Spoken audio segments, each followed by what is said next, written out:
আগামী দিনের তারুণ্যরাই তো নেতৃত্ব দিবে।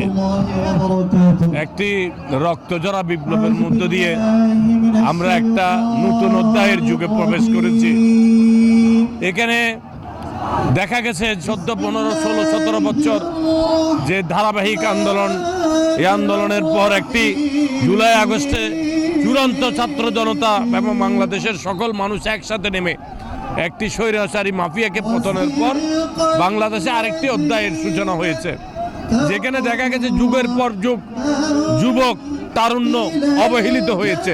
চাকরির ক্ষেত্রে বলেন, শিক্ষার ক্ষেত্রে বলেন, ভোটের অধিকারের ক্ষেত্রে বলেন, 4টি নির্বাচন নতুন ভোটাররা ভোটার হয়েছে, নতুন তরুণরা ভোটার হয়েছে, কিন্তু তারা ভোট কেন্দ্রে তাদেরকে যেতে দেওয়া হয় নাই, ভোট দিতে পারে নাই, তারা অধিকার থেকে বঞ্চিত, চাকরির অধিকার থেকে বঞ্চিত।